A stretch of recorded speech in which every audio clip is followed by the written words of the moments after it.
असं म्हणतात की डोळ्यातून जेव्हा अश्रू बाहेर पडतात तेव्हा नवी दृष्टी येते आणि तसंच माझ्यासोबतही काही झालेलं आहे. सो नमस्कार, स्वागत आहे तुमचं माझ्या मिनी ब्लॉगमध्ये.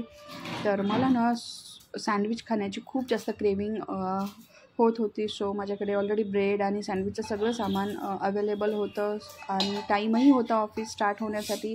सो म्हणूनच मग मी सँडविचचा प्लॅन केला. त्यासाठी मी सगळं काही साहित्य रेडी केलं. कांदा कापला, त्यानंतर टोमॅटो, कॅप्सिकम, काकडी वगैरे सगळं साहित्य असं एकत्र वगैरे कापून इथे मी फॅबिस्टाचं बटर वापरणार आहे. त्यानंतर अमूलचं चीज वगैरे आहे.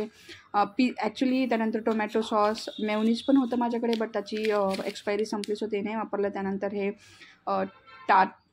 काय एकदम नावं वगैरे नाही आहेत. त्यानंतर ऑरिगॅनो फ्लेक्स वगैरे होतं. हे ॲक्च्युली सगळं पिझ्झा बनवण्यासाठी आणून ठेवलेलं होतं, बट टाईम न मिळाल्यामुळे मी तो काही बनवलाच नाही आणि आज मग मी ते युटिलाइज करणार आहे चीज बनवण्यासाठी. सो इथे सगळी काही बेसिक तयारी मी सँडविच बनवण्यासाठी केलेली आहे. बट बघितलं तर तेव्हा ना हे ब्रेड खूप असे छोटे छोटे होते, म्हणून मग मी काय केलं की ब्रेडच्या एका पार्टवर सगळं काही साहित्य वगैरे टाकलं. त्यानंतर भरपूर असं चीज वगैरे मी त्यावर टाकलं आणि आपल्या जे डोसाचा पॅन असतो ना त्यावर ठेवून दिलं लो फ्लेमवरती.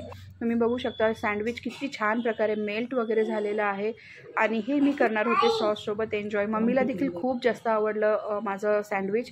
त्यानंतर दुपारच्या जेवणामध्ये डोसा आणि थोडंसं सॉस असं काही माझा सिंपल असा मेन्यू होता.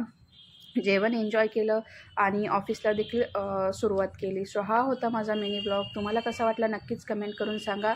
चॅनलवरती नवीन असल्यास या चॅनलला फॉलो करायला विसरू नका, म्हणजे असेच नवीन नवीन व्हिडिओ तुमच्या भेटीला मी रोज घेऊन येत जाईल. तोपर्यंत bye all. Thank you for watching.